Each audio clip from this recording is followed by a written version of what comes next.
Greetings, ladies and gentlemen, and welcome to this latest edition of Tales from Outer Space. And as always, I hope that you enjoy. Story number 1. The Sword of Terra, written by Soul Untraveled. Humans. Messick Breton, esteemed Galron Imperial Third-Class War Marshal of the Galactic Powers, nearly died of laughing. This is what you had us so worried about. The green-spiked Garland intelligence officer, standing at attention on the other side of his field office, shuffled his iridescent neck spines in mortal embarrassment. The war marshal's yipping laughter snapped short. The bulky and rotund Aldegaron rose slowly from his pelt-padded throne with murder in his beady eyes and blood-red spines rattling in barely suppressed fury. "Leave your report and get out of my sight!" The intelligence officer bolted from the room, the data tablet that was the source of his distress still spinning from where he'd almost thrown it on the desk in his haste. Though it was improper to strike your own subordinate, Messick was often tempted.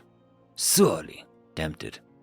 The war marshal slapped a thick paw down, halting the tablet's spin, and with some shrugging of his shoulders, the Galron equivalent of an eye roll, he settled back onto his pelt-laden throne to read. Nearly everyone in the galaxy had heard of the human race by this point, and nearly everyone was still busy trying not to split their sides at the very thought of the laughingstock of the galaxy. Humanity is a quaint little species from a desolate corner of the galactic cloud, far beyond the edges of wild space on a cute little death world called Earth.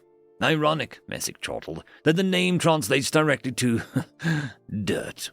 How fitting for a race of low as these humans. When the galactic community made first contact with humanity, it was by complete accident. A simple clerical error by a Villanois navigation officer on board of a cargo transport shot them into a volatile and active nebula, dragging them into real space in what was largely believed to be an empty, desolate system. Desolate though it may have been, the system wasn't empty.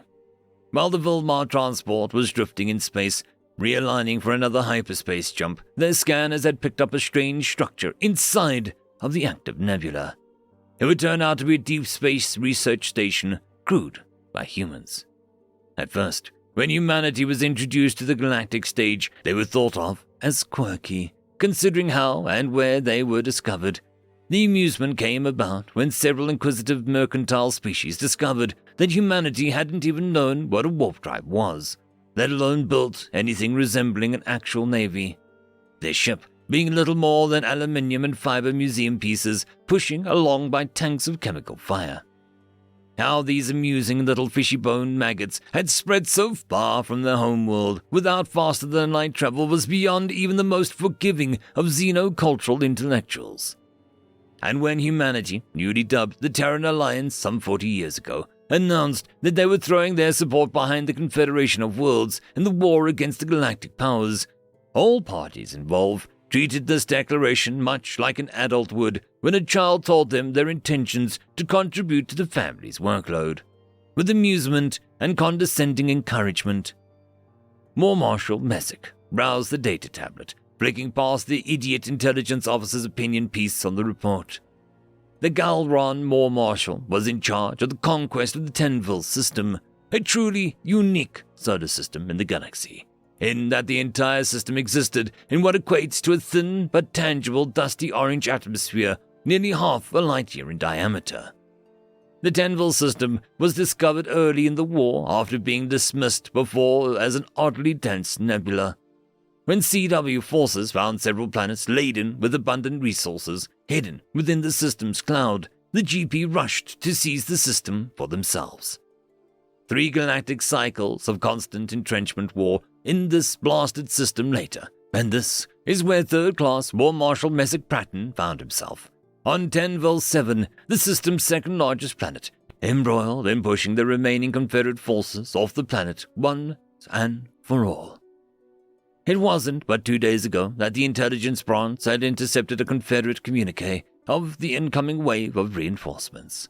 A shame those turned out to be human reinforcements. Well, a shame for the Confederation, at any rate. Messick mused. Flicking his paw to the analysis tab, Messick came to the breakdown of the Terran fleet's forces. Glancing at the designs and designations these humans had concocted proved useful to amuse him, at least. To the humans' credit, once their emissary had been laughed out of the Galactic Senate Chamber 4 decades prior, the Terran Alliance had pushed to build something that kind of resembled a spacefaring navy.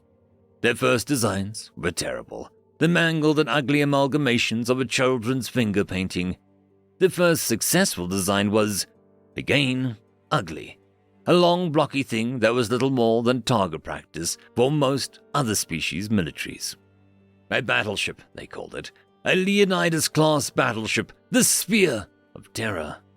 This battleship was laughably outgunned and outmatched by even the smallest patrol boat of the Galactic Power's weakest ally. The only thing mildly impressive was the quarter-click-long railgun laid through the hull. Other than the Leonidas had little else to brag about. Hells, when the blasted thing was first constructed 35 galactic cycles ago, it didn't even have shields yet. Messick flicked to check and, yes, it seemed to be 4 Leonidas-class vessels amongst the inbound human reinforcements, along with several large Confederate troop transports. However, there were a number of other craft among the convoy that Messick didn't recognize at first glance. Another human creation, and relatively recent at that. He pulled up the analysis of the craft and found himself a little bit impressed. The vessel was dwarfed by the Leonidas-class battleship, almost half the length and shaped like a squat cleaver with engines strapped to the back, with 8 oblong launch bays running through the main hull of the vessel.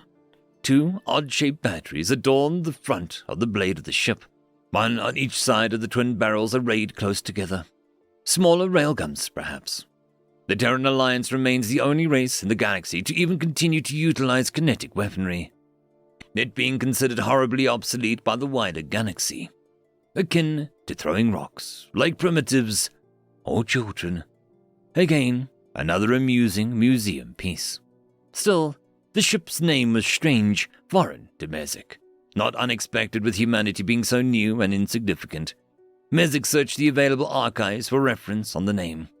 He found it. The new ship's name was a reference to an ancient tale of a sword being hung above the throat of a ruler suspended on a single string of her hair. War Marshal Messick dismissed the rest of the tale. The details were useless anyway. He took one last look at the odd human vessel and scoffed at its moniker, typed out below its name, Sword of Terra, indeed. The humans had arrived. The Confederate forces had rushed the Galactic Power's lines, and the Galron forces were routed, crushed in flames. War Marshal Messick of the proud Galron Empire dragged himself into the pulverized remains of what was once his field office, the roof ripped off by the orbital strike from the Terran's new war vessel. He sat upon his crumbling throne, once padded in soft pelts, and gazed up at the orange sky, and there, hanging in the lower atmosphere where the thick-bladed hulls of the Terran Alliance newest support platforms, the Swords of Terra. He watched on as the main batteries flashed and another of his battalions vanished in a cloud of dust and the deafening crack boom of the railgun fire. He let out a weak gurgling laugh as he saw those guns turn on him. There, seated on his crumbling throne, watching as the sword came down, did he understand the meaning of the ship's class name. Far too late. The last transmission from Messick Patron, esteemed Galron Imperial Third-Class War Marshal of the Galactic Powers, commander of the invasion of the Ten-Val system, was a single word, static and wet. It was spoken from the lips of a man broken by his own hubris. Damocles. End of story. Story number 2. Humans, they actually notice us. Written by Random 3X. I shall begin my latest report with a clear statement to speak of how frightening my last assignment has become. We are obviously a race that has surrendered our physical forms in exchange for pure energy-based forms. We have also taken it upon ourselves to observe all sentient races and document their rise and fall. Only observation shall ever be allowed. No interaction shall ever be permitted to happen. This as we are all aware, has been a relatively easy rule to follow, due to our state. Every race we have observed has never been able to perceive us. Usually, they were able to pierce the veil only when they reached Class 7 and gained access to technology sufficiently advanced that they were able to pierce the veil. I bring this up in my latest assignment, observing a species known as Humanity. It has brought me great concern. Now many observation methods have become noticeable by a race that is barely Class 3. I shall give an example. We were observing some fresh juveniles in a species from within the physical form of a tree. The juvenile looked at the tree that we were in with a quizzical look. This is not unusual, as our affecting the EMS can cause some minor distortions to neurons. But they were looking directly at me. It was then the caregiver, known as a teacher, approached and looked at me with the same expression as the juvenile. Then she uttered the word that would have made my blood run ice cold, and I still had it. "Oh, look, a face!" We were in a panic. We were observing from the concealed placement, and they could see our face. Aborting the observation, we had retreated. As we retreated, we rested on a piece of food made from ground-up plant matter and water. The human in this environment was lightly cooking the foodstuffs. When the device that he was using popped out, they also had a quizzical look. "Oh, cool, that looks like a face." Their voice still haunts me as I write this. Retreating to the deployment zone, we spoke with other observers and found that they were often spotted as well. This was terrifying for us, as to possess such a power was unrecorded in our entire history. It was then that Project Lead Hectorlac announced our concerns were unfounded, that this is part of the reason why the turnover of staff was so high. The humans called the nature of this power pareidolia. We were informed that this was a power near all humans possessed, and they could perceive even the faint traces of our faces from our observation points. It is for this reason I am tendering my resignation from Point Sol 3 and request to be put anywhere else, anywhere, that they can't notice me. End of story. The algorithm reckons you should be watching this video next, and I recommend that you should be always watching my video. So, click with energy! And yes, clicking that does help the channel. Thank you very much. I just quickly want to thank the Tier 5 patrons and channel members: Alithia Barkey, Cam Maxwell, Casper Arnholtz, Albarden Guster, Arcadian, Lord Azrakal, and Joachim Backer.